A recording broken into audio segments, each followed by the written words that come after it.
PTI के 10 से 12 अरकान अपोजिशन की सेफ कस्टडी में हैं। काफ लीग के रहनुमा चौधरी परवेज इलाही का सनसनीखेज इंकशाफ। कहा वज़ीर आज़म इमरान खान ईमानदार हैं, उनकी नीयत भी अच्छी है, हुकूमत का हिस्सा हैं, हर मुश्किल वक्त में हुकूमत का साथ दिया है। काफ लीग ने ना हुकूमत छोड़ी है ना अपोजिशन में शमूलियत इख्तियार की। जरदारी साहब हमारे और हम उनके इत्तेहादी हैं।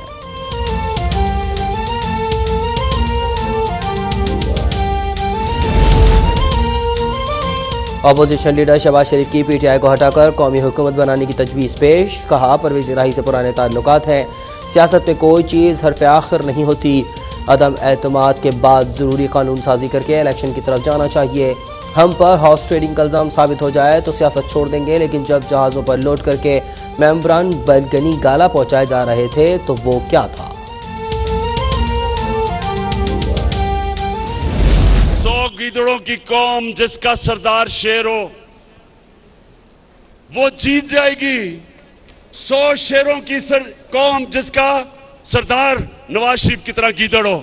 3 चूहे इकट्ठे हो गए हैं, का शिकार करके दिखाऊंगा। एमपीज मेंबर ऑफ पार्लियामेंट के जमीर खरीदने के लिए ये आज सिंध की अवाम का पैसा बोरियों में आया है। सिंध हाउस उधर से सिंध से गार्ड लेके आए हैं उसको बचाने के लिए कि कोई अंदर ना आ जाए, बेशर्मी से कि हमारे एमएनएस को खरीदने आए हैं।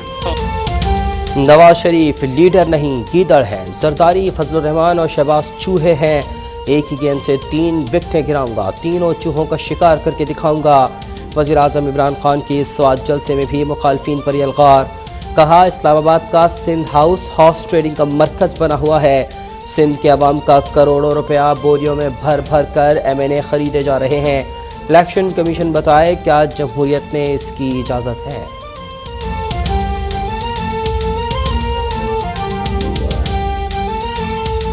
और इस्लामाबाद में पहुंच के बताए दुनिया को कि हम सच के साथ खड़े हैं, हम अच्छाई के साथ खड़े हैं, हम इन चोरों के खिलाफ खड़े हैं, हम इन डाकुओं के खिलाफ खड़े हैं, हम इन मुनाफिकों के खिलाफ खड़े हैं, हम इन अमेरिका के गुलामों के खिलाफ खड़े हैं।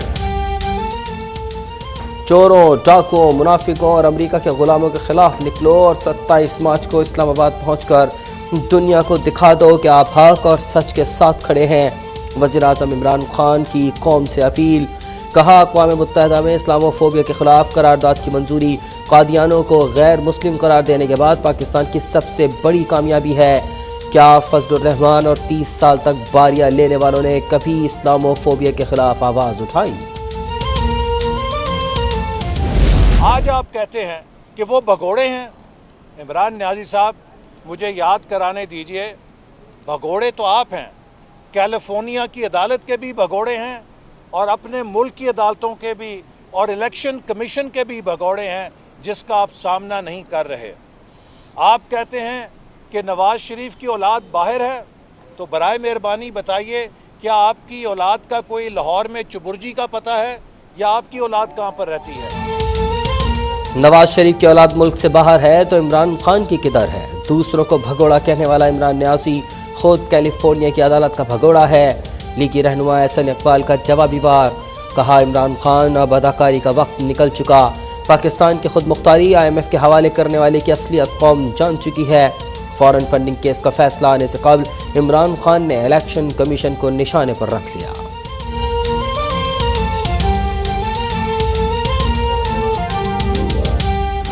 इस शख्स से आप क्या उम्मीद कर सकते हैं जो जुल्म इसने 3.5 साल में इस मुल्क के अवाम के साथ किया है?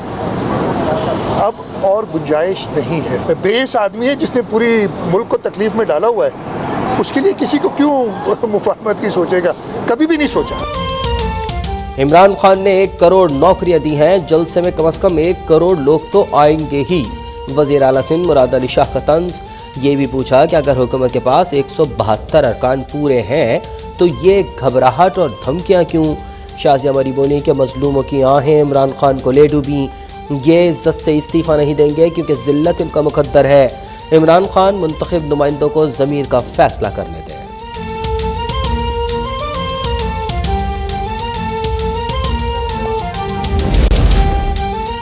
शहबाज शरीफ और मौलाना फजलुर रहमान के पार्लियामेंट लॉन्चेस में MKM के रहनुमा मकबूल सिद्दीकी और दीगर से मुलाकात। मीडिया से गुफ्तगू में मौलाना फजलुर रहमान का हुकूमती इत्तेहादियों से राब्तों पर इज़हार इत्मीनान। ख्वाजा साद रफीक ने बताया कि अपोजिशन हुकूमती इत्तेहादियों को आईनी और बुनियादी हुकूक की जमानत देने को तैयार है। अमीनुल हक बोले कि MKM जमहूरी जमात है, मुज़ाकरात का ये अमल जारी रहेगा।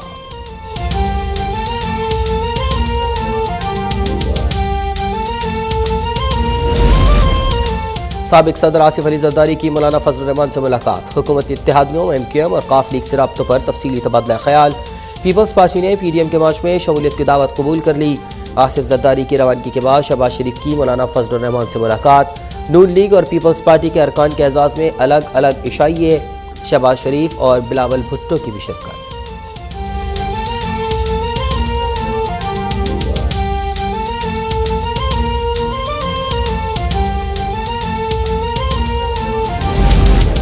हुकूमत के पास अदम एतमाद नाकाम बनाने के लिए नंबर्स पूरे हैं। वज़ीर आज़म इमरान खान का बनीगाला में मुशावरती इजलास में खिताब।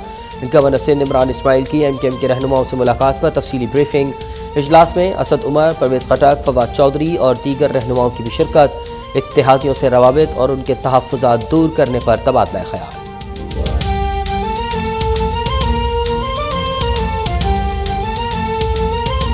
मुझे सबसे ज्यादा हैरत मौलाना फजलुर रहमान पे हो रही है। वो तो बिफरे पड़े हैं, वैशी जट पड़ने पड़े हैं, और इसके असरात क्या होंगे? क्या इस मुल्क को आप अनारकी की तरफ लेकर जा रहे हैं? मैं खास तौर पर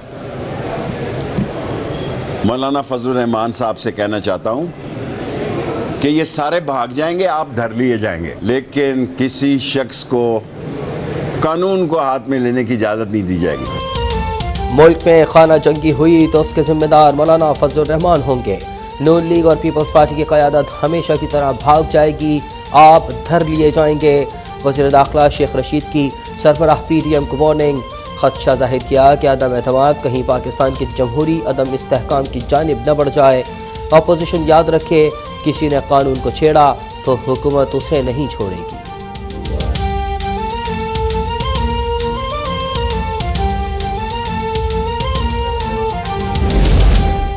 हुकूमत ने मुल्क भर में कोरोना पाबंदियां खत्म कर दी। सरबराह NCOC असद उमर का कहना है कि कोरोना वबा खात्मे के करीब है, वैक्सीन लगवाने की पाबंदी जारी रहेगी। 12 साल से जायद उम्र के 87% अफराद वैक्सीनेशन करवा चुके हैं। गुज़श्ता रोज़ मुल्क में कोरोना से मज़ीद 4 अफराद जाँ बहक, 493 नए केसेस रिपोर्ट। मुस्बत केसेस की शरह 1.4% रह गई।